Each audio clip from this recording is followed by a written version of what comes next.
after reconnecting to the lands, I understood that my father was living vicariously through me, and not just my father, but other ancestors were there, always supporting, always guiding, and I could be in communication with them if I set the intention, right? The unconditionally loving ancestors into my space. And I've had some really beautiful situations where I've literally seen or felt my father's presence through his spirit guides. It feels so beautiful to be like, I'm carrying forward these really cool parts of him.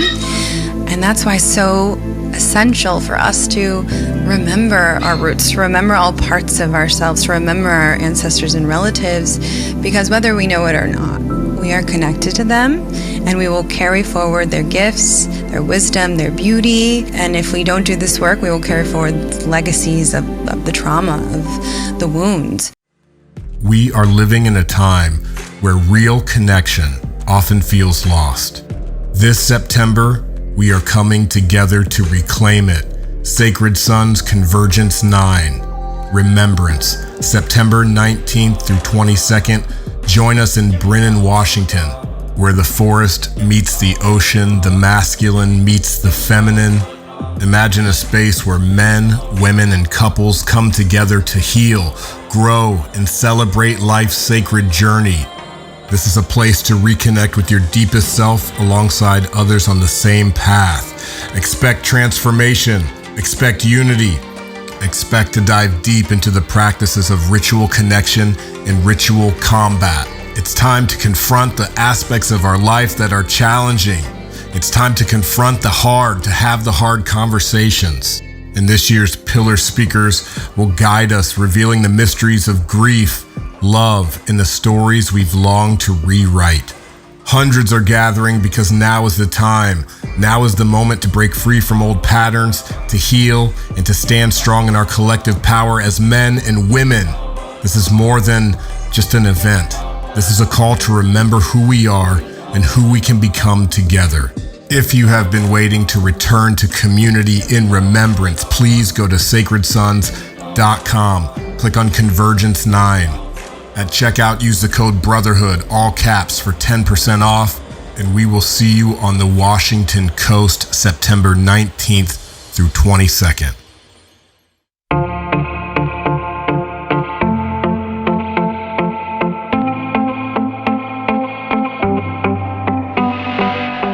Peace and blessings, soul fam. Adam Jackson and Christine Olivia Hernandez are in the house today for the Sacred Sons podcast. Welcome, Christine. This is our first time meeting, and upon meeting, you are armed with your new book, Remember Your Roots. Yes. There it is. I'm seeing it all over the billboards in LA. It's at Barnes and Nobles. It's everywhere. The Mayan ancestry is in the house. Yes. It's back on the shelves. And then 2024, what more important message for us? Amidst all the chaos, amidst all of the unknown, we can always return and remember our roots. So with that, Christine, I hope to drop into a conversation today to remind us to remember. Remember to remember. And with that, our guest today, she is the founder of The Revival. She's a cacao ceremonialist with Somalux Cacao.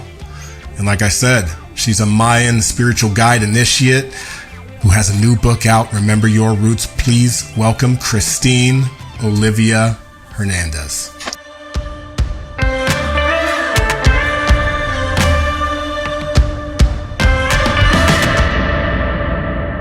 Thank you, Adam. Thank you, brothers, sacred sons and sisters, everyone who's here and tuning in. I'm super grateful to be here. Yes, and I was just kind of asking you, how does it feel to have this new creation out in the world? Oh, so exciting. Super, super exciting that it's finally out. You know, it's been years in the making, and with the publishing process with Hay House and all publishers, really, you know, it takes a lot of time. So it's so excited to like have the physical copy in hand and getting it into people's hands and you know, getting feedback and reviews and then seeing the billboards in LA, like in the actual matrix in the world. It's really exciting. I'm super stoked, super excited. Yeah, I think it's also special to be a representative of lineage. Yeah, it is. Do you feel, just in this journey, do you feel the power in what that means? Yeah, absolutely. It's essential. It means, everything to me actually is to be able to carry forward like my ancestors' medicine, in my embodiment and the things that I share and their wisdom and my lineage. It's very special and very important to me, and we all have that, so it's so incredible to be able to be like the light for others, to remind them that they have that same light within them. For their lineage, they get to do the same thing, Yeah, I'm present to the idea that this is a special time, and that maybe souls like us have chosen to come here to be a part of this type of work, to once again remember. And so I want to drop into some of these themes today. Before we do, I want to invite us, Christine, to take a deep breath for ourselves.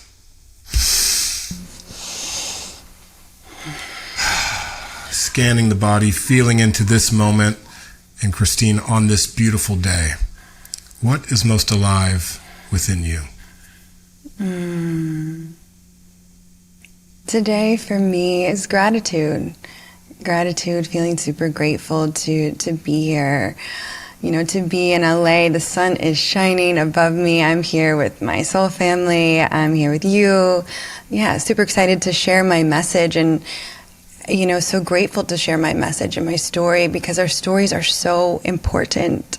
They're so important to share, not just for us, but for others, so that others can put themselves in our shoes. And, it builds empathy and compassion and love, and we can see ourselves in each other's stories and the reflections, and what it does for our remembrance, for our empowerment. It's so important. So I'm so grateful to be here.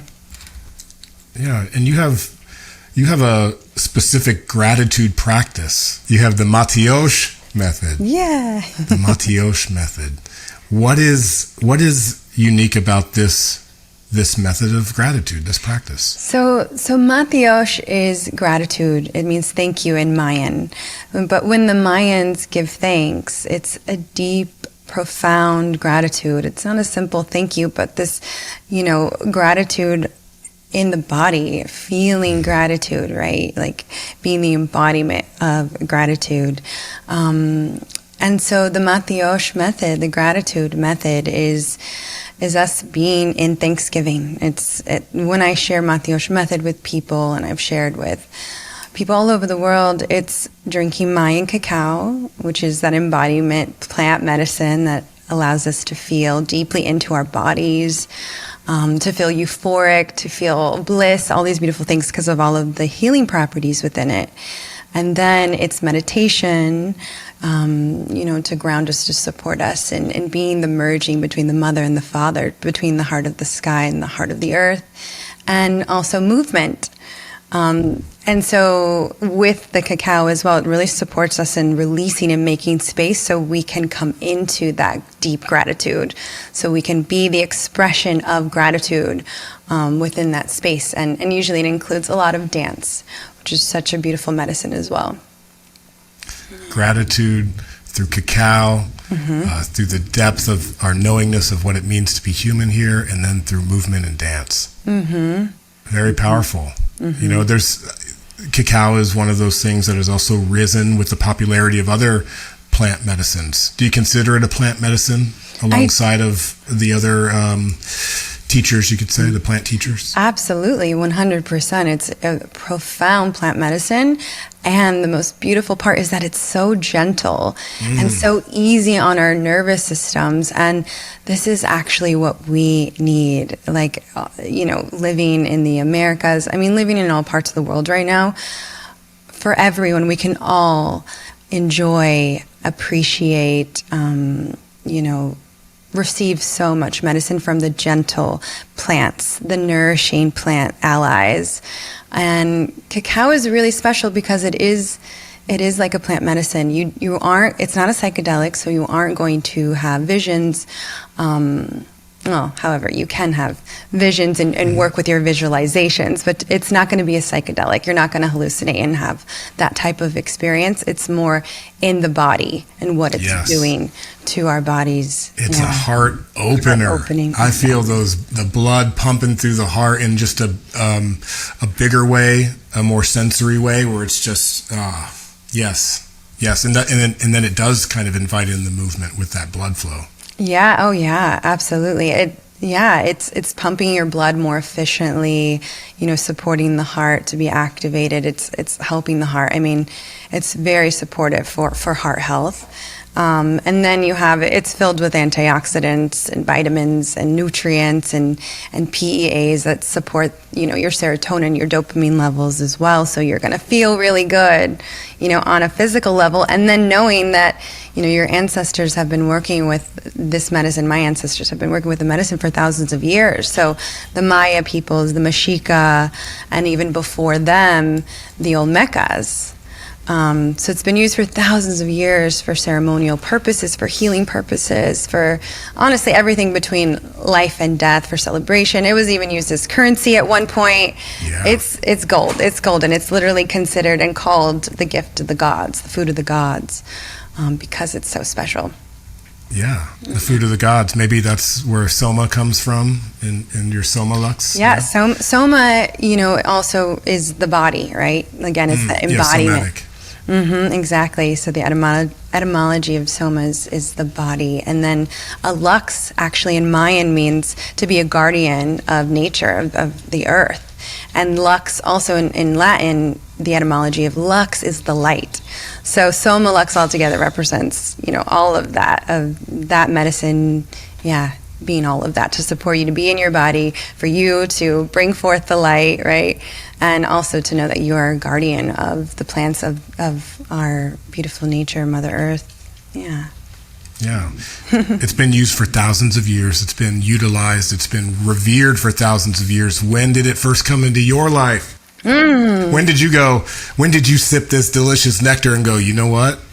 Like, I feel the connection to this. Yep. So I was actually in Bali. I was in Bali for yoga teacher training, and I was introduced to Mayan cacao from Guatemala specifically, and it changed my life forever. I remember being in that ceremony and was just like, wait, what is this? I didn't know this existed within the yoga world. Or I happened to be in a yoga teacher training for mystical yoga, shamanic like yoga. So it was a blend of these beautiful things, and they actually came from Guatemala, and I did not plan that. So none of it was planned, and it just instantly connected me back to my heart and to my ancestors. And I just was like, wait, what is this beautiful medicine that I've never heard of that comes from Guatemala? And I'm from Guatemala. My father was from Guatemala. I'm Guatemalan.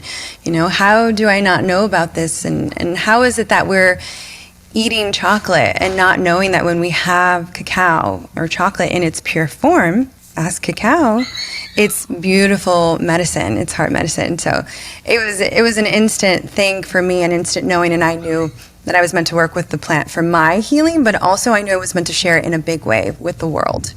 So I dove into the studies of cacao and just got my hands onto anything that I could to learn more about this beautiful plant, and did the research, and then knew that I needed to go to Guatemala, to go to the lands, to speak to the trees, to be with the plant there. And that's what I've been doing. So I visit there about once a year, and I'm going to the farms, and of course now source my own cacao so that I can be the bridge, for others. Yeah. It's purposeful and it's meaningful. And, I'm saying you're an author of this new book. You also are an author of some children's books as well. And one of them is called A Child of Magic. Mm-hmm. Is there an aspect of you like that looks back at your inner child or your childhood and sees the path to all of these things that you're creating now? Like, where does the story of Christine Olivia begin, where you're having a sense of your own magic? Yeah, so for me, definitely as a child, my imagination was very vivid, very vivid. And it was very magical, like most of us. And yeah, able to just go to these places that really supported my life, really, because I was around a lot of things that were really intense and toxic and traumatic, and my upbringing was intense. So my imagination really supported me, and I feel like, we all come into the world magical beings, and yet we forget through the human experience. So it was with cacao that it reminded me again of my magic, supported me in my magic. And that's how I actually wrote that first book. That first book, A Child of Magic, is a young adult's book because it's really for all ages and really for your inner child. And so the intro it includes how to create a cacao ceremony for yourself so that you can read the book in ceremony and enjoy it with your inner child. So yeah, I channeled that one with the intention or with the practice of drinking cacao each time I wrote and edited that first book. Yeah. Wow. Yeah, it was really special. For the parts that were hard, right? Like, there's so many who may have similar stories, or just, life is traumatic for all of us. In the big ways and the small ways, it's not really about measure. And it sounds like cacao is really this thing that's given you the ability to reconnect. But what's a step one you would give for someone who's like, I have no idea about my own magic, my ancestry even. What is a great starting point to begin to encourage that connection? It's definitely food is my first thing to recommend is food, right? What were our ancestors doing? They were cooking foods, and regardless of your exact lineage and the history there, you had ancestors that were cooking beautiful, healthy meals, loving meals for their families, and there's medicine in that. So seeing, what foods do you connect with, and that are really beautiful and simple, because your ancestors were probably eating those beautiful foods. If you love apple pie, I'm surely your ancestors were making some beautiful apple pies, right? So going with the foods, and honestly, if you can get your hands on ceremonial cacao, which you can nowadays with the internet, right? You can order yourself ceremonial cacao. That's a beautiful plant to support you in reconnecting with your roots. I mean, this is not just for me, but for people from all backgrounds have come to me, and the reoccurring message that they give me is that it's supported them in connecting with their ancestors. So, you might have some chocolate already, or some at least organic cacao nibs or something. You can make that intentional and consume that intentionally, and set the intention to connect with your ancestors or connect with your magic, whatever it is, whatever intention you're wanting to set for yourself. For me, it's when I'm connecting to my magic, it's all intertwined. I'm connecting to my magic, I'm connecting to my ancestors, my ancestral magic, my inner child. All of it is really magical and all interconnected, right? Yeah. For me. Food, movement. Yes. I've also experienced deep connection to ancestry just through moving our bodies. Sometimes it's important to remember that they had the same bodies as us. They had the same hearts, the same minds as us. They may not have had the same technology or circumstance, but they had the same emotions. And so when we get into movement and into dance, I think those are two really cool pillars, food and movement, to be bridges of connection.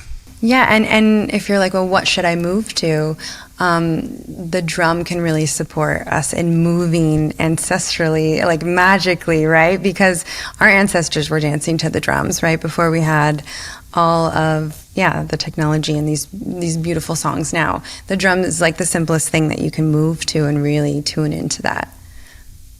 Yeah. Do the Mayans have a particular form of dance, or is there music? I haven't really delved into Mayan music much.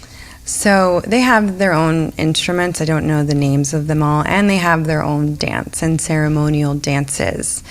That the reason why you haven't seen it is because it is it's absolutely sacred, of course, and not a lot of them share that with the public. And so the only places that I've seen that is in Totonicapán, where my elders, my teachers are, where there aren't many tourists there. That's it's like far from, the Lake Atitlan that we know, and many of us who are from the Americas like to travel and go and connect. And there's so much magic there and beauty there, but yeah, the dances are very private, and beautiful and sacred.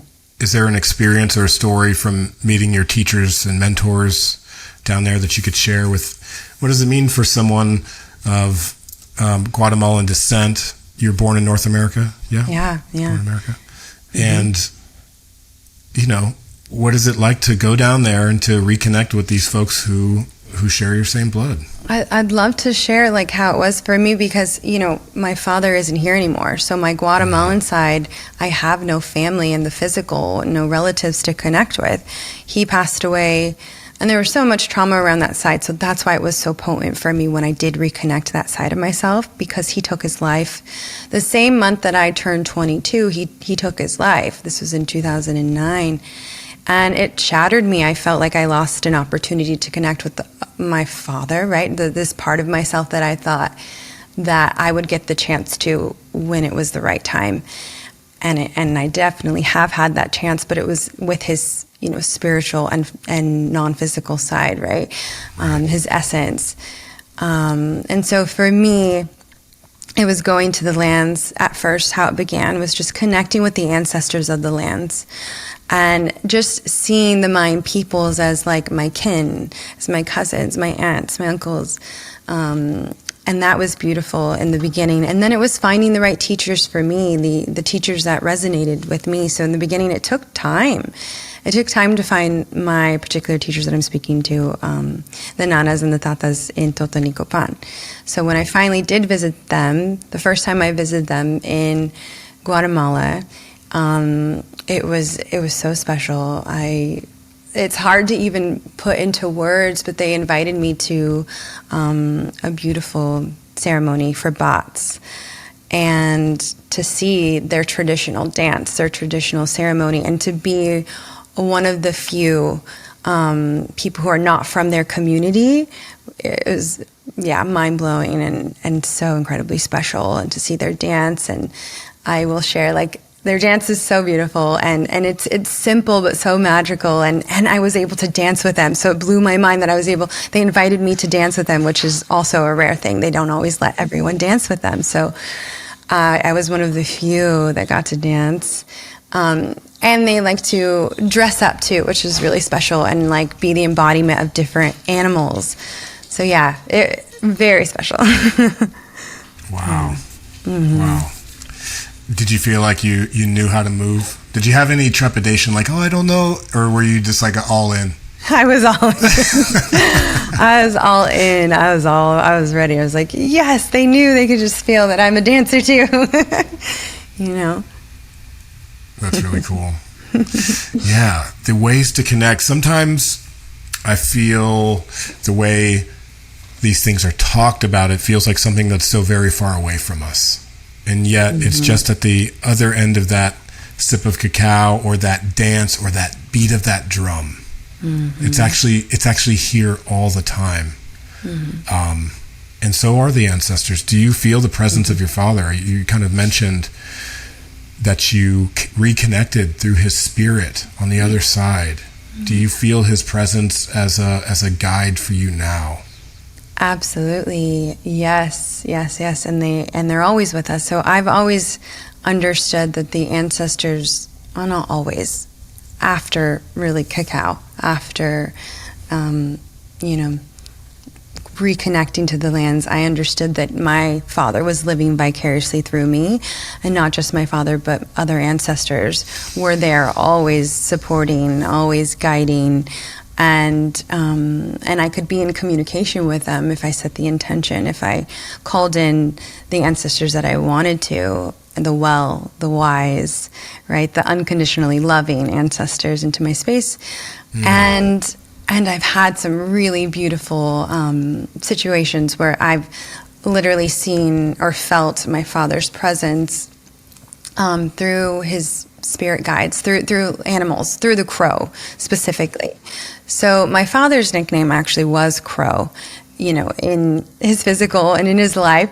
And it wasn't for good reasons. And however, on the other side, I've always connected with the crow, and other blackbirds too have come through, and felt his essence and him guiding me in particular moments. And it's actually really a cool story, because this one time where I was looking for a book launch location, I was going through his writings and I found his best friend's contact, and it happened to be the founder of a bookstore where I wanted to have my book launch party. It's called Tia Chucha's, and he ended up being the founder. His number was in those papers. I call him up instantly and just like, I want to connect. I also want to have like my book launch party at your location. It's a cultural center as well as an independent bookstore.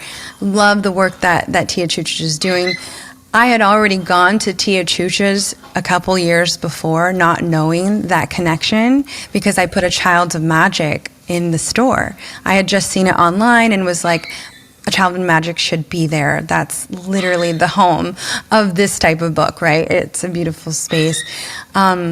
So I talked to him, and it's so beautiful, and we set a date to connect. And then I think it's the day after, I'm outside and I'm walking my best friend's dog. I'm watching this dog, and a crow comes to us, and the crow just sits there and is looking at me, and I'm talking to the crow, and I'm like, I see you, I feel you, and understanding, that the ancestors are there. And then the crow starts to like play with me. It doesn't just like say goodbye. It's like, no, we're still here. We're like celebrating you. Like, my dad's here. And the crow's like hitting my hat. I have a hat. The crow is hitting my hat, flying in front of me again so that I can talk to it again and play with it again. It was the coolest thing. And that's not the first time that I've connected and played with like the crow. So it's been, super special to have that connection. Yeah. I love when the message comes through our power animals, through our spirit animals, or through the connection. And one of my brothers, Darren Silver, showed me a teaching basically that's like, it's not when you see an animal in its typical behavior. It's when they're like doing things that are out of sorts, and they're spirited away, and you're like, why is that raccoon running in circles right in front of me, right, or whatever it is, And it's like those times where we allow that weird to come through, and to honor it, to recognize it in the moment is so powerful. Versus to why is this bird messing? Like to be like, oh, there's something really radically important here for me. Absolutely. Yeah, I mean, wow. There's so many things I want to ask you about your father. This is Sacred Sons podcast. We talk about male suicide a lot. It comes up in our circles. Many of the men who come to us seeking to do their own work or for their own healing, we do a piece where, it's very simply, how many of you guys have considered that in your life, and just the hands go up, right? And so, and just a piece of acknowledgement or honoring. Is there anything you would like us to know about your father? Is there any way we could honor him just in this moment with anything that you feel called to share in this moment? Yeah, I think it's so important for us to recognize within our relatives, our parents, that they have both the light and the dark, and they're humans, And for me, my father was not perfect by any means, and he had a lot of gifts and a lot of beauty that have been passed down to me. My father was a writer. He was an avid reader, but an incredible writer, and I feel like I got that gift passed down through him to me. So that right there is so special, that I have like some of his writings and his poetry, and also, further back, like with my grandmother, her love has shined through, and her resilience as well. Like I said, I went through his writings recently, and there was one other thing that I found in the writings, and it was my father writing about my grandmother's experience. And I know very little of her because she also passed away when I was very young. And she actually had grown up in Chiapas, Mexico, and she would get beaten by her grandmother, who was very religious, Catholic, and superstitious. So she would beat my grandmother to take the devil out of her, to remove the devil from her, take it out. And all I know from what my father had shared when he was around and through his writings was that my grandmother was just the most loving, heart-centered woman he had ever met and known. And so I know that I'm, carrying forward her resilience, her love, my father's love, his gift in writing, also like his humor, knowing that like I had a lot of similarities to my dad. And growing up, I felt very much like I didn't belong in my family, because I felt so different from them. My mom would always say, you have your dad's laugh and you have his humor and I don't get it. I don't get it. And I felt that deeply, like they didn't get it, but he would have gotten it, on a deep level. So it feels so beautiful to be like, I'm carrying forward these really cool parts of him.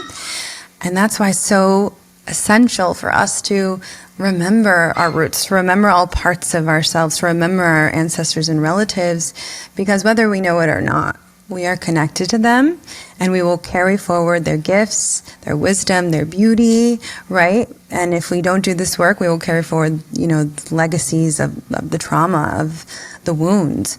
So, it's with our choice and our intention and the work that we do that we can carry forward this legacy of beauty. And magic. So yeah, I'm so grateful for them and for this life. Like, if there's one thing that we can be thankful for, is for the life that they've given us, regardless of how they were in this lifetime. Absolutely.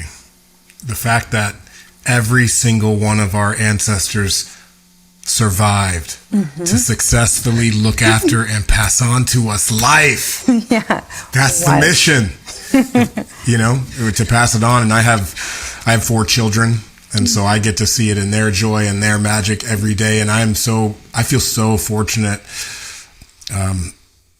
let's just say, to be present to it, not to be like awakened, or I'm not like some super father. I'm just like able to be present to the magic and see it, and not to, sometimes I suppress it, sometimes I get in my dad's stuff too, but I can even catch that in the moment.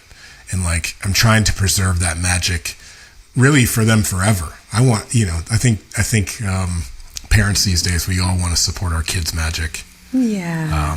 In those ways. Yeah. I find you to be a very bold person, believe it or not. I think, and now I'm hearing, it's like, oh yeah, that's because you're supported by all of your ancestors. No wonder you're on billboards everywhere. But one of the places I've seen you is in these incredible paintings, back in another lifetime, back in the day, covered in water, covered in honey. Yep. These are really bold, powerful images that you have, been a muse for and been captured. Yeah. What is it? How does that land for you? Do you feel bold in these things that you have participated in? Oh yeah, 100%. I feel like I know that I'm multifaceted, multidimensional, magical. And so I show all of those sides, regardless of how it affects the algorithm or, what people think or perceive of me, because I know it's all a projection, and like, it's all within all of us, all of these different sides. And yes, I am the muse in this lifetime and in this body and in this form. And what a gift, Yeah. What a gift. It's such a gift. And it's for a reason. All of these gifts that we receive are for a reason, and we're meant to use them in a beautiful way. And I know my gifts have inspired many people, and they've also, done the opposite. And that's okay. I'm not for everyone, and that's okay. Being okay with, all parts of ourselves and shining in them and sharing them with the world is a big part of who I am. I know I'm meant to do that in ways. So yeah, I do feel very bold. Okay, so I'm going to ask a question I've probably never asked. Could you articulate or express aspects of the beauty of what it means to embody the divine feminine? Right, like I'm saying, you've been captured in portrait. You have, I feel like if I'm tapping into my memory, it feels like filled with nature and this kind of feminine divine. Do you feel the expression of that through yourself in this life? Oh yeah. Oh, absolutely. And like I said, I feel like it's a gift for me to be in this exact body and expression, and it's a gift to, I feel like, attract people on a physical level. Like, oh, they're coming in because they see that I'm like a muse, right? They're coming in because they see the beauty. And then I'm like, come a little closer, learn a little bit more. There's so much depth here. And the divine feminine is deeply ingrained in me and an expression of me. And I am that. And I'm so much more. But I think that shines through for some, and for others, it can be seen as too sensual. But that's a natural part of us all. So I've been bold in stating the fact that, yes, I am a very sensual being, and to be sensual means to be deeply connected to the senses. And that is pleasure. That is pleasurable. It's also pleasurable to witness, to look at, and to be in, right, for myself. And so, yes, that can be, I think, sometimes hard for people who may not quite get that, or it may trigger some, but for others I think it's really inspiring too. It does it all, depending on where you're at, what level you're at, how you can receive it. Yeah. Listen, there's always going to be people getting triggered. I don't really want to focus on them. I'm not really worried about that. Yeah. What I'm interested in is something like this. We get stoked when we see a guy like Jason Momoa be in this embodied masculinity in the fullest form of, like, and I'm not comparing anyone to anyone. I'm just saying, I love to see when people express themselves to the fullness of their capacity. Yeah. And I'm like you're leading with your books and the looks and the things and the depth. It's like, this is a full expression of a human being. Yeah. And so I root for that. I'm like, yeah, I want to see that. I want to see that athlete, like we just saw the Olympics. I want to see that bro who ran that 100-meter dash the fastest in his full expression of athleticism and being number one.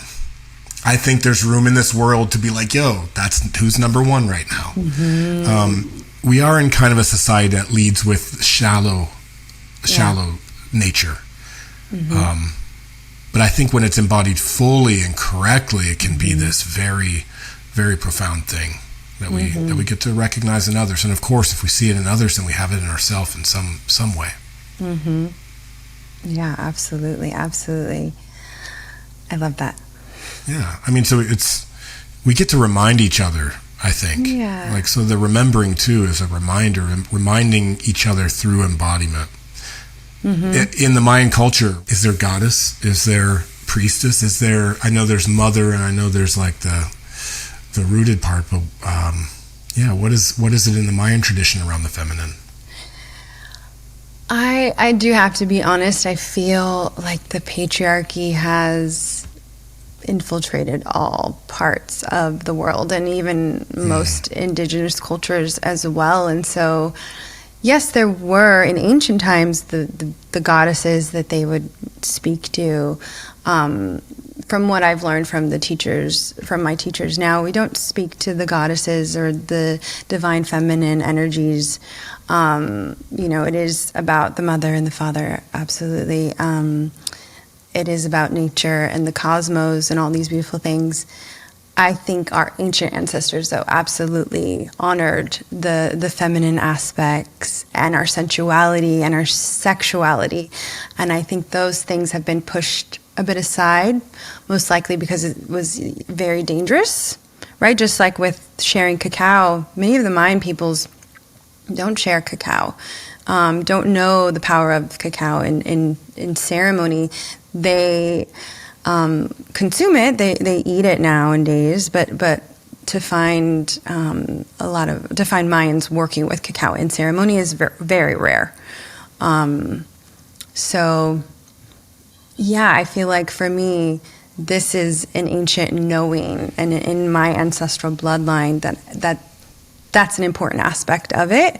And so I'm bringing it through in my way and merging the two to show that sensuality and as well as our sexuality, is sacred and really beautiful. Whereas in the Mayan culture, it's kind of put into different boxes. And I know from experience, from one teacher that I met in the beginning, she did not like that I was sensual. She did not like, you have to look a certain way and be a certain way in order to speak about anything Mayan or anything to do with cacao as well. And I remember once I had stated that cacao was an aphrodisiac, and she was very upset about that. She said, absolutely not, should never be mixed between the two. And, I felt like, wait, how is it that she's saying that when I've heard it and I also have felt it, I've experienced it? But it wasn't until I spoke to another teacher where I brought it up. I go, do you think cacao is an aphrodisiac? And they said, and this was a beautiful Indigenous person from the Bree tribe, they said, absolutely. Do you see how many children we have? It's because of the cacao that we have all these beautiful children. Yes. Wow. So it was just like confirmation of like, you're doing something different, and not all of the elders are going to understand that. And that's where that wisdom from within gets to come through. Also knowing that like, the children, the new generation, have a lot of wisdom within them as well, right? It's not just going to the elders and the wisdom keepers, but that we also have this wisdom within us, that when we do the work to uncover, when we get still, when we, release our traumas and are not in our ego, but are really coming from a heart-centered place that's really tapped in and connected to our ancestors, that there's a lot there, a lot of wisdom there, and learning from the children too, like knowing that for me, the children are the wisest, I feel, of them all. And there's so much to learn from them. Yeah. Oh yeah. Through the purity. Oh my Yes. gosh. I get to see it. My daughter Winona, she's 7 months. And she wakes up happy. She's tuned in this way. She wakes up smiling. She's just that baby girl who is just here for it. Yep. And I love the purity, the essence of just pure joy, to be able to be in relationship with that. I'm like, that's medicine. Yeah. That's medicine for me every single morning. That's better than a cup of coffee, I could say. It really is. I even, this happened this morning where Hannah was like, she was like, take it in, because it's not going to be like that forever, and I really sat with that, like, dang, wow. Yeah. It's not, and it's not because it's going to go away. It's because more will be added to it. Yep. So for me as a father, it gets to be my opportunity to remind her of that, because I got to experience the purity of that before she forgot it. These are the things that I'm saying. Like, I love to think about what it means to parent, what it means to be a guide. We are the living ancestors in a way, right? And so more truth gets to come through us, through our experience, and through the uniqueness of the culture that we find ourselves in. I think Americans are generally kind of bold people. I come from a melting pot of various backgrounds, so I feel empowered also in that knowingness that I'm a bridge person, right? Like, the bridge doesn't exist outside of me because I'm researching it. It exists within me because of who chose to love each other. And that is that's like a I love that. It's a good place to be embodied from, Absolutely. So yes, living ancestors, bringing it forward, evolution, bringing that wisdom through, right? Knowing that we all come from Indigenous ancestors, and really wise and incredible ancestors that are within our lineage, regardless of our backgrounds. We once had ancestors that knew their power. They knew that they were interconnected to all things. They honored all, the light, the dark. They honored nature as, their kin. They knew they were part of nature. They lived in gratitude, right? In reciprocity.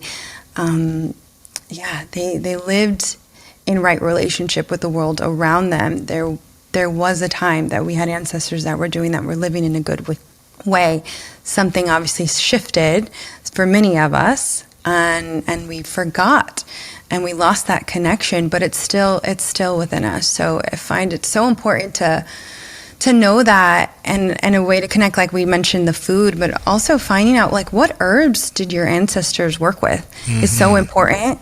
So important. Find the herbs they worked with for their healing, and work with those plants. Drink those teas or those infusions, or burn those beautiful herbs to be with the smoke. But work with the herbs to reconnect with those Indigenous ancestors that have so much wisdom that is infused with you. And they were working with those herbs to remember, and you get to as well to know who you truly are, Yeah. Make them a plate. Serve them up a meal. Yep. If you have an altar, put the herbs on the altar, make an ancestor plate. We do that at many Sacred Sons gatherings. Like, let's make a plate for the ancestors. Let's put it here on the altar. And, like these intentional, really subtle things can be so powerful in this world of hustle and movement and so much forgetting, but so much distraction as well. So like taking the time to set the table and to make the plate, even in the hip hop culture, is like, pour a little bit of the 40 out for the dead homies. Right. Come on, this is ancestral work. This is seriously. And they were just doing it because that's what the modality was. It was the 40. Okay, this is the thing that we're gathered around. Wow. Pour them out for the dead homie. It's all the same stuff, and we get to remember. You're in LA, you're right by Compton, where this culture comes from, in my mind. Yep. It's absolutely. Like, this conversation for me is like reminding me to more than to remember, but to honor. Mm-hmm. Because if we can do that, and then we can pray for our descendants, maybe one day we ourselves could be honored as such. Mm-hmm. Yeah. And not because we asked for it, but because they heard us. Like they feel us. They felt what we left behind. Just like you felt that, that note, that phone number. Okay, the connection. It was here for me. It's real. I love how these little connections can be so meaningful and magnificent in our life. And we just have to notice them, right? These little subtle, simple things can have so much meaning if we just take the time to notice. And we can be so, like you said, so distracted, right, with all of the things out there. But it's just being with the moment, being present in the moment. Yeah, to notice this beautiful, the magic in the mundane, and seeing that as not just a coincidence, but synchronicities, right? Little winks from the ancestors or from God or whatever it is for you. I need to go to Jamaica, and I need to sit with the Rastas. I've been feeling this call. Like I got some, absolutely. And I have been to Jamaica many times.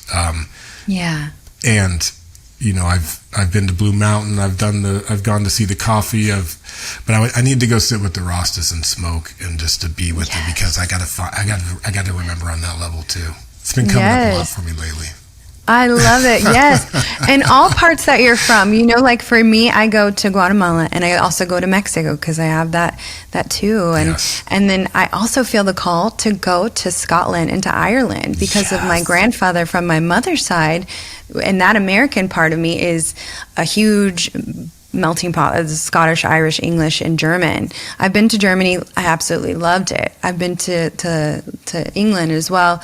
It didn't resonate as much, but those two places, Scotland and Ireland, are calling to me. And, the Celtic ancestors, super beautiful, powerful. Their medicine, that pagan wisdom is there too. So I'm super excited to connect with those lands. Yeah, going to the lands where your ancestors are from, it's a priceless, experience. Yes. And I recommend it for everyone to do. And start with the one that resonates with you the most. Yeah. Start there. Sacred Sons went to Scotland last year for our annual Convergence. We had 150 men.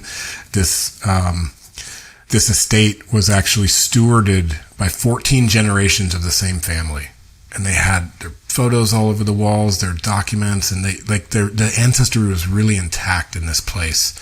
And for many of the leaders in Sacred Sons, even Brother Kale, who's from Hawaii. He has Scottish ancestry too, as do I, as does J-Mac and others. And for us to be on that land and to bring this offering which we have created back to this land, and to call in our ancestors, call in the directions, call in the elements.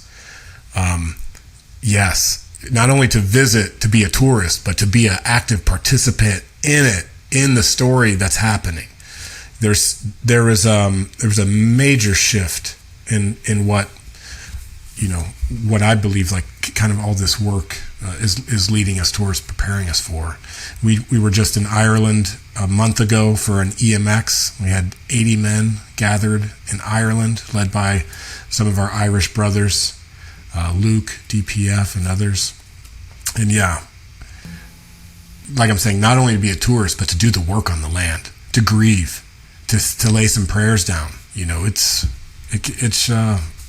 is a good way.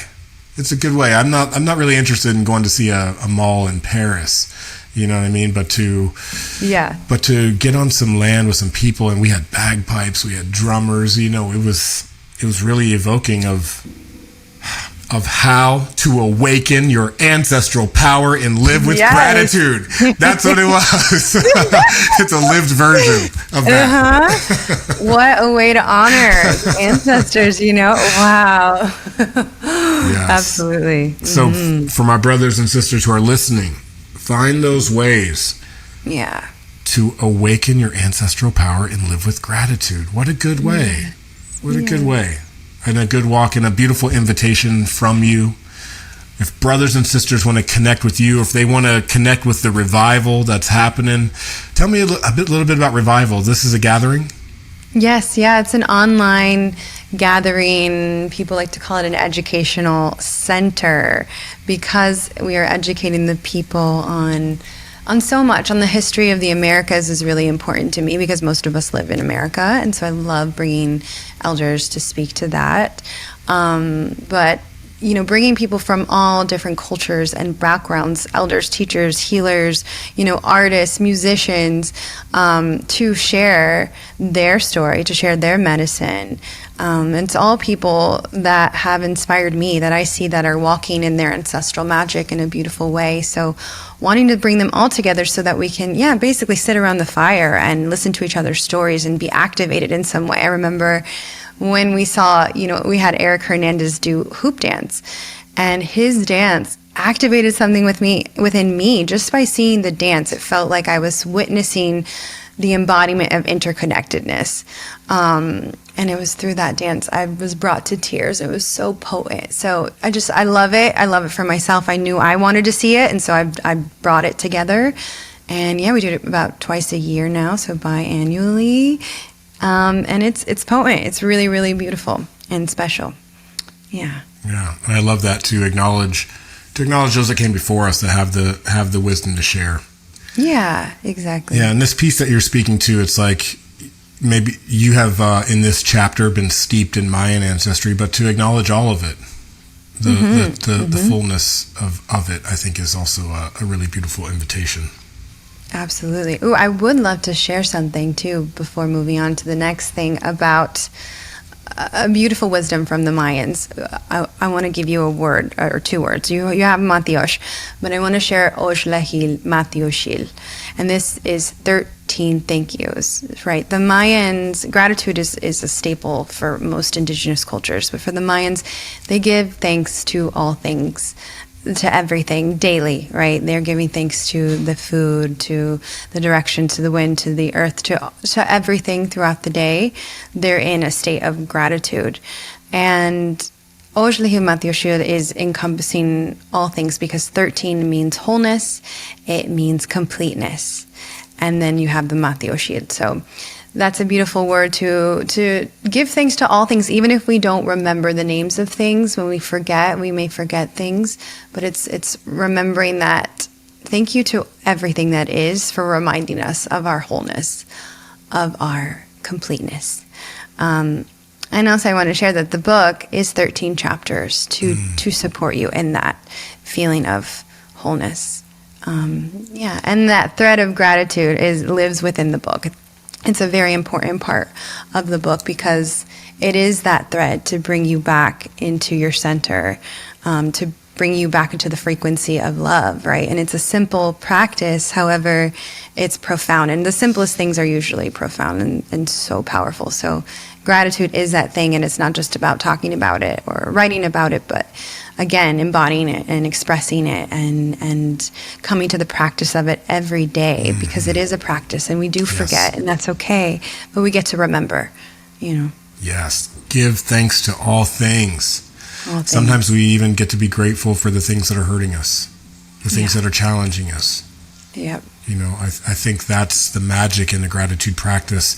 In Mayan numerology, if that's the thing, I'm a number 13, or in my Mayan astrology, I'm a 13. Yeah. Okay, cool. I've had a couple readings. I know you do these readings as well. Yeah. What could somebody get out of a Mayan astrology reading? What's something, you know, what does it even mean for me to be a 13? They told me it was very good. It's amazing. 13 is the highest number for the Mayan numbers for your chart. And it represents the ancestors. It represents the magic. It's a powerful number. I mean, it makes a lot of sense. What's your sign fully? My 13. Sun sign? Your Mayan sign. So you're 13, and then you're Nawal. I don't know that. I have to look it up in an old message. That would be cool to know. I got a whole sheet and these things written down. So you have to know that so you can share with me next time. Okay. So then I'll share for me. I'm a 3, Ashpu. Now, a 3 is not the favorable number at all. It's not a favorable number. It is the least favorable number because apparently what they say is that it isn't as balanced, right? Like a 4 would be really nice. It's nice and sturdy and stable. Whereas 3 is more internal, and with the combination of Akpu is the sun. And so in order for me to be the sun, to shine like the sun, I have to go through the darkness. I have to go through a lot of challenges and experiences in order to really shine in my fullness. So it is actually one of the most challenging of all of the Mayan signs, and it is actually one of the most shamanic.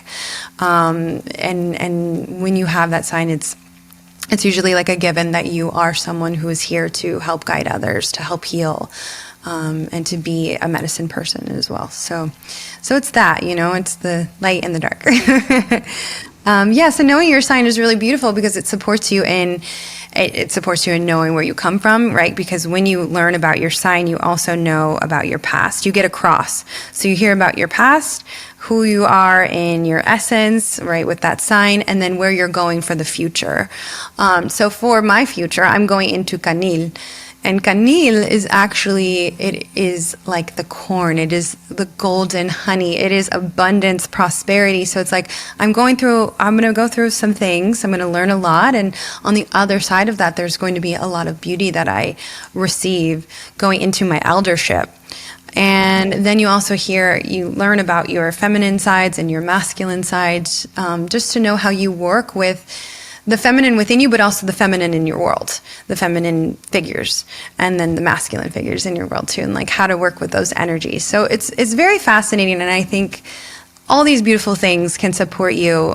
This is a really beautiful technology. It's ancient, right? This calendar goes back thousands of years. It's so beautiful. And then there's other beautiful things like the human design. I like combining all of them just so we get to know ourselves, right? What is your human design? I'm a projector. I don't know my generator. number. Oh, you are? Okay. Oh. Also, I have to look up my numbers. One of my favorite things in human design, though, with my wife Hannah, we're considered 9 and 0, which means all of our centers are complete.